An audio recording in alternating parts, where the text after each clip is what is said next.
Panera Bread is often seen as a healthier, more upscale alternative to fast food, but its reputation has been called into question by many customers. While some appreciate the brand's attempt at fresh and wholesome food options, a closer look reveals several complaints. According to reviews on Trustpilot, many customers find that the food is overpriced for what it delivers. While the menu includes items like sandwiches, soups, and salads, these often lack the flavor and freshness customers expect given the price. A recurring issue is that portions are sometimes small for the cost, leading many to feel like they aren't getting their money's worth. Furthermore, Reddit users have echoed similar sentiments, with some feeling that Panera's offerings are not as impressive as they are marketed.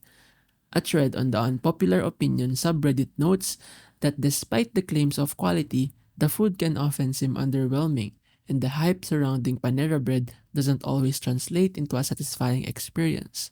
Whether it's lack of excitement in their menu items or the inconsistent quality, these reviews paint a picture of the brand that falls short of expectations. For those looking for truly fresh and flavorful fast casual options, Panera Bread may not live up to the hype.